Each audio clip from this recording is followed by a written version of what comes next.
Magandang hapon sa inyo lahat. Ang ganda yung sinabi ni John. Tignan mo talaga ako, I think he captured the essence and the most important points of this campaign. Nabagay niya ang pagiging yung kwento ng driver si Kuya Jude na nag-cause ng unnecessary anxiety, di ba? Sa kanya, sa mga nakwento kanya. And this is really what we're facing right now in this day and age. Yung dami ng information, cause siya ng confusion, distraction, and even unnecessary worrying. No? So, this is a real concern. But all the more ako naging mas passionate sa cause na ito, sa advocacy na ito. Dahil ako ngayon ay may dalawang anak. Okay? Dalawang daughters, 9 and 7 years old.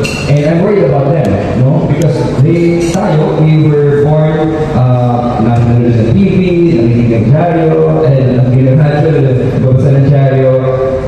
Late na sa social media, diba? And all these other sources of information or misinformation. Pero yung mga kids natin doon, no? Are about the same age.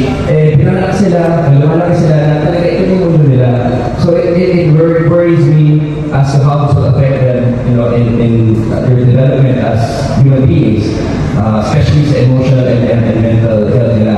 Kaya ako naging mas passionate about itong course na ito of educating people to be discerning, pili ng tamang informasyon, tamang asal, and also sa mga content creators din, you know, not just sa viewers, but even the content creators. Kasi ngayon nga, halos lahat po nila maging content creator, maraming platform na pwede kong maging content creator. So, ayun, gusto ko lang pasalamat sa lahat ng mga partners natin who are here with us championing this cause. It's a very important cause.